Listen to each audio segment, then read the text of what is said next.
In the last video activity, we have gone through the functionality of an LCD using two tact switches that allows us to navigate through the text up and down. In this video, we will be adding another functionality, a remote. This is Rai, a BS Electrical Engineering student from Section 3B, and I will be showing you how I integrated a remote control in the project. Please keep on watching. The same set of materials were used from the last project, which will be linked in the description. As a refresher, we have the Arduino and the LCD screen.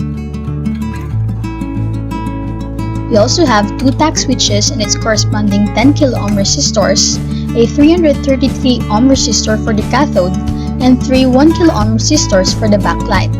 As for the present activity, I have added an infrared receiver and remote. If you want to try this, any available remote that is functioning well will do. Because of the added remote functionality, we will add the circuit for the remote on the schematic diagram from the last video. The infrared receiver has 3 pins, VCC, GND, and data. We will be connecting VCC to 5 volts, the GND to the ground, and the pin that will receive the signal will be pin 7. As a refresher, the switches are connected to pins 8 and 9, and the rest are connected according to their functions. Using the code provided to us, I was able to get the code of the respective buttons that I use for the scrolling function. What I have is a generic IR remote control that uses NEC protocol.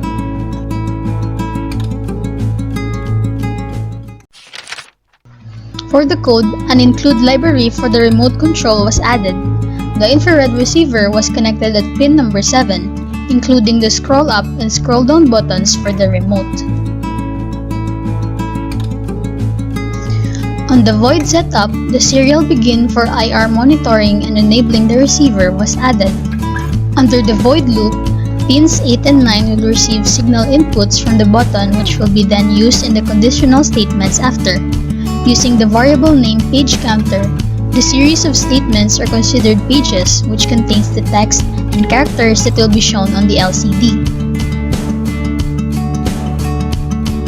This is where conditional statements for scrolling up and down mechanisms are established. We have 2 conditions for each scrolling, one for the remote and one for the push button. With scroll up and scroll down, we have 4 conditions in total, which means that we can control the LCD using the remote and the push button. And this is the final demonstration of the output.